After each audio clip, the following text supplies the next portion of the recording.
Entender que la palabra de Dios, las Sagradas Escrituras, eh, por más de que tengan 2000 años, 4000 años, nos afecta de una forma tan natural y directa, por decirlo así, cuando analizamos las profecías.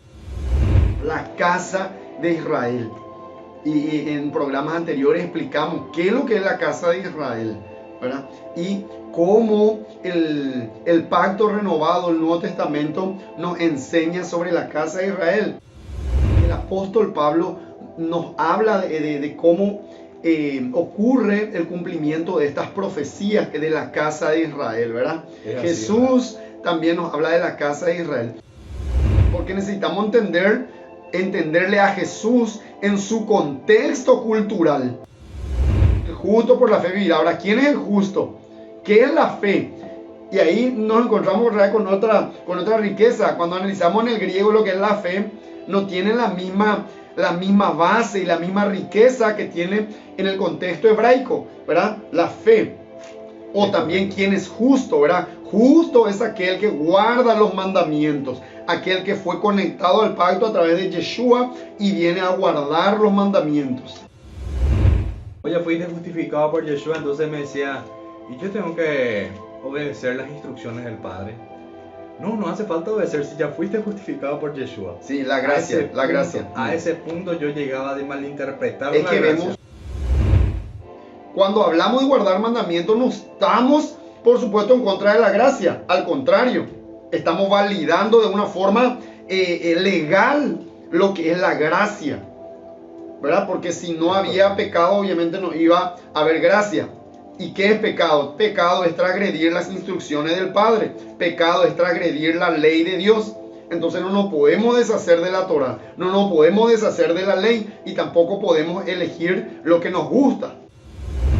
Qué importante es entender sobre algo sólido, sobre algo que nos instruye a nosotros y nos hace entender que es algo que no va a pasar o que no va a fluctuar, sino que siempre va a mantenerse. Claro. Que es las Escrituras. Ahora, cuando decimos el nombre de Jesús en hebreo, no estamos diciendo que vos precisamente tenés que mencionar el nombre de Yeshua para ser salvo. O no, obviamente le conocimos como Jesús, pero Jesús no es su nombre. Yeshua es un nombre porque Yeshua en hebreo está relacionado a la misión que tenía Jesús. Es correcto, ¿verdad? Sí. Y Jesús es una transliteración por el cual pasó el nombre de Yeshua, ¿verdad? Lo que a mí me pasó con algunas personas en donde yo utilizaba el término, el nombre de Yeshua en el original, Yeshua, sí. No Jesús. Había personas que se asustaban porque no entendían a qué yo me refería. ¿Qué es lo que te hace el hebreo o a un mismo judío? Y a veces uno se da cuenta que la otra persona prefiere morir en el desconocimiento y en esa aparente verdad. Porque el enemigo, la pasada hablamos de la verdad, ¿verdad?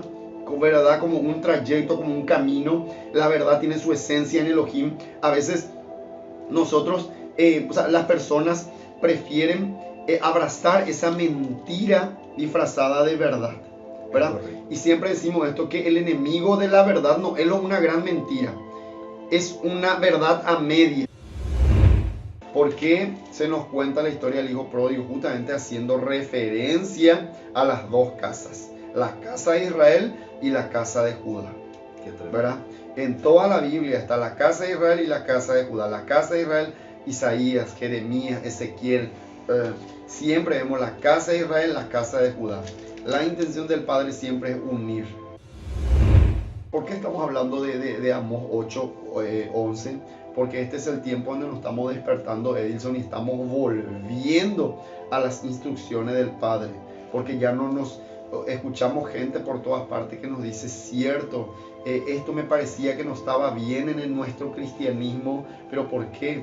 No por rebelarnos, sino por volvernos hacia la verdad, por volvernos a la verdad completa de las Escrituras y cortar ese lazo, cortar esa adherencia o sacar esa adherencia, ¿verdad? Que tenemos con el paganismo, ¿verdad?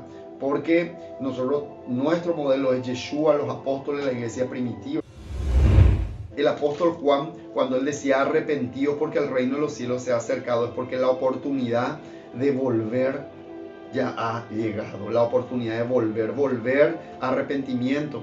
No en el griego, que es la palabra metanoia, sino en el hebreo, que es la palabra teshuvah, nos habla de que necesitamos volver, regresar, responder, reponer, ¿verdad? O sea, tenemos que tener una acción, nuestra acción tiene que ser consecuente a lo que dijimos, ¿verdad? Si dijimos Jesús, gracias por conectarme al pacto, porque estaba muerto en delito y pecado. Gracias Jesús por conectarme al pacto. O sea, debemos ser consecuentes, porque el apóstol Pablo dice en Efesios 2:8, por gracia sois salvos, para que andemos en las obras que se estableció de antemano. Y las obras que se estableció de antemano, obviamente, ya sabemos a qué el apóstol Pablo se refiere. El Tanakh, la Torah, ¿verdad? Por haber tomado una mala decisión, ¿verdad? Que es irse de la casa del Padre, lo que nos pasó a nosotros, que nos fuimos de la casa del Padre. La casa de Israel se fue de la casa del Padre, se fue de la instrucción del Padre. Entonces, alguien que se va, ¿qué tiene que hacer? Teshuvah dijimos que es volver.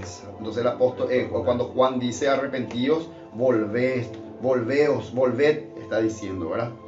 Por eso uno de los profetas menores también habla, volved a mí y yo me volveré a vosotros. O sea, nosotros que nos alejamos de la instrucción de la Torah del Padre necesitamos volver. ¿Quién hizo ese primer paso, esa conexión perfecta? Jesús.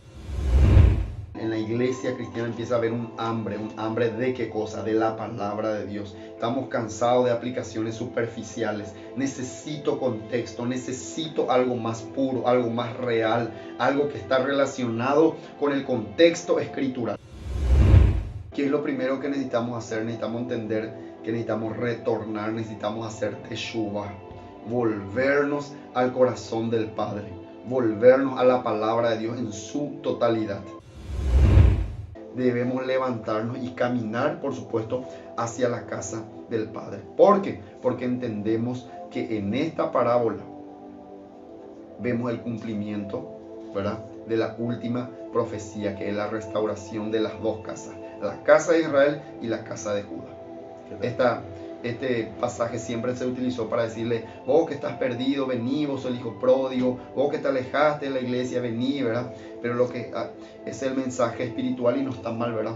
Pero necesitamos entender cuál es el mensaje profético de esta escritura, de esta parábola, que es obviamente la restauración de la casa de Israel y la casa de Judá.